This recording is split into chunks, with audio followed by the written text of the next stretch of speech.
Thanks, dear. Okay.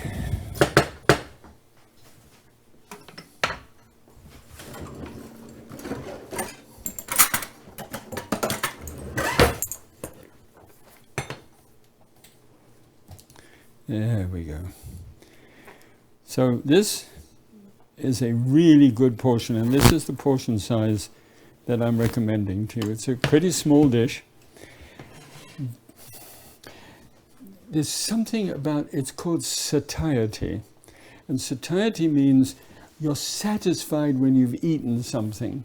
And oatmeal is at the very highest level of granting you that feeling. And it happens about 20 minutes after you've eaten something. That's really good. So, okay.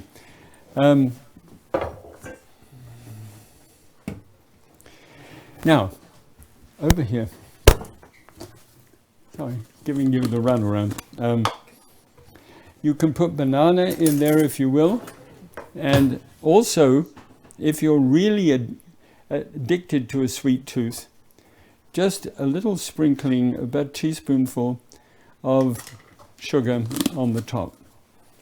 And let it stay on the top. It's going to start to pick up the moisture underneath.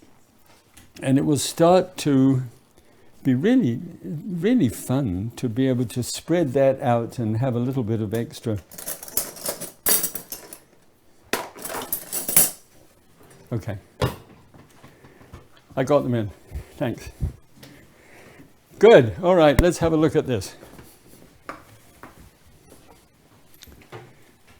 That's the... Thank you. Now, here's the oats. Let me show you what it looks like. You say when I was telling you that it would moisten out a bit. So the sugar has actually become like a kind of molasses.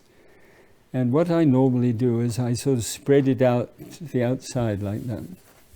And then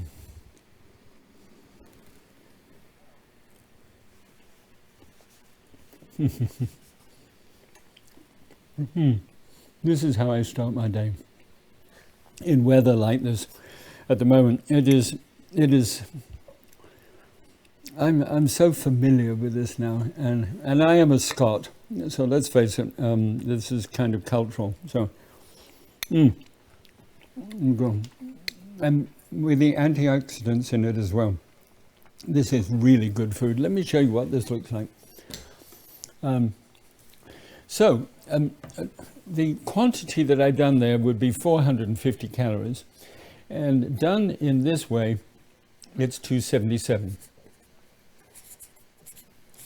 Right?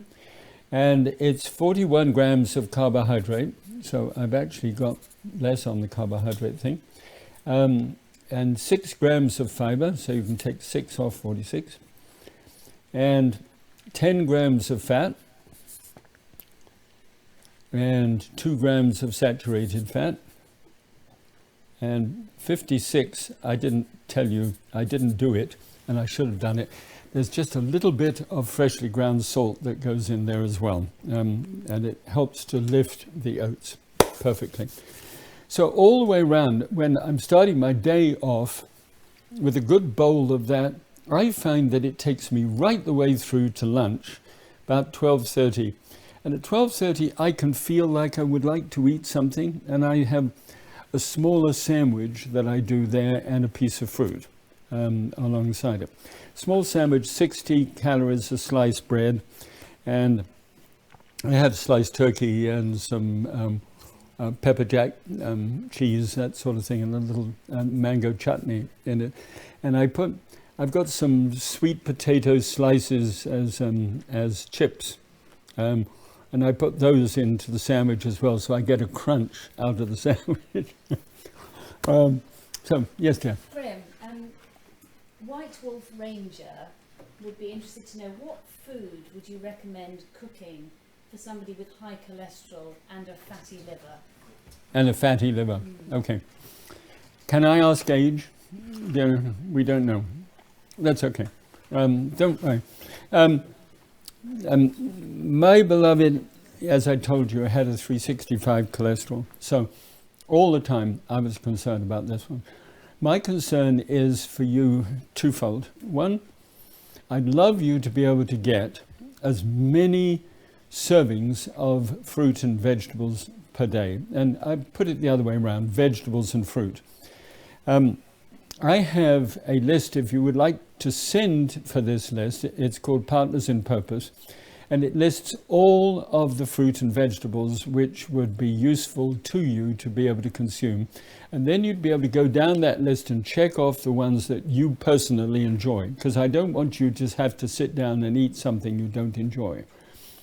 The other thing that I would like you to do from this point of view, the oatmeal in the morning will do some good in terms of helping with the fatty liver. It's going to start to withdraw some of the low density lipoproteins in your life, and that's what you need to be getting rid of. So oats is useful from that point of view.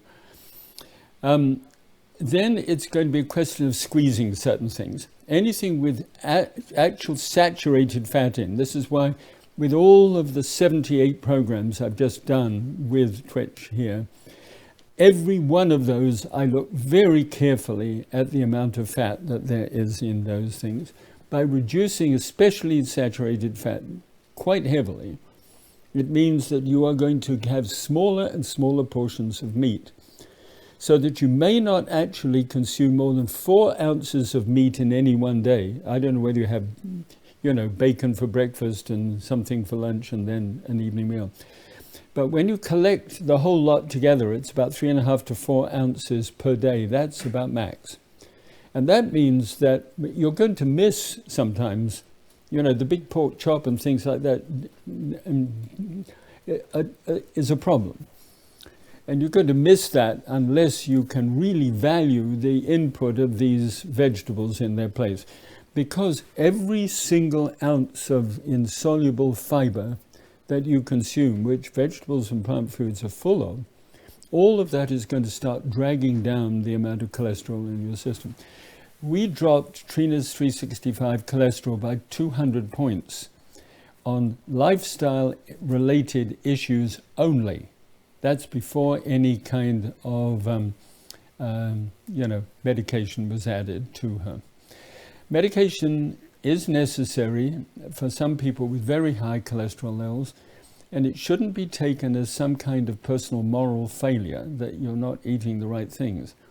If you can reduce your meat 4 ounces a day, increase your fruit and vegetables, and then you still need some help, then that is a wonderful thing to be able to take. Does that make sense? Okay, hope that works for you. All right, let's get back to the kitchen. Let's make the omelette.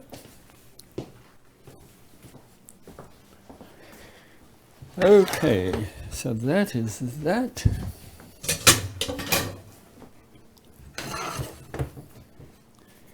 I managed to get the handle for the omelette thing over one of the hot rings that I left on. So this is now suspiciously hot.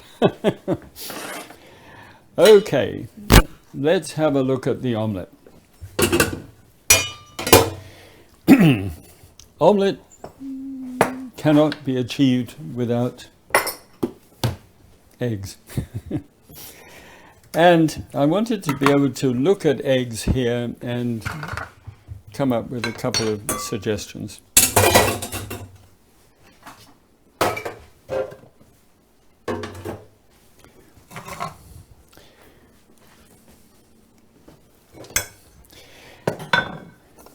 Eggs.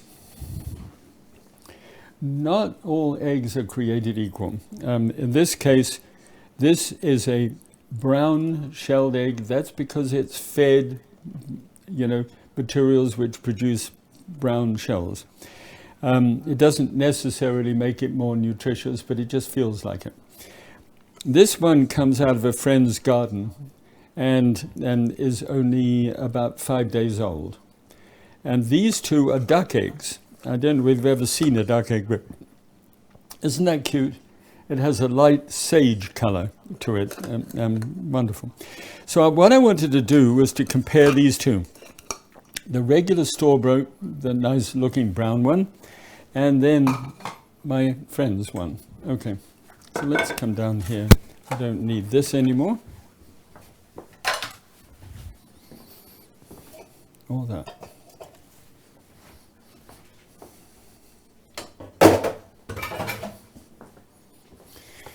Now, for the breaking of eggs for any kind of dish, I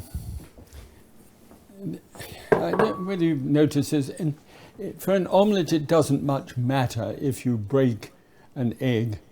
And one of the sort of things that people have a tendency to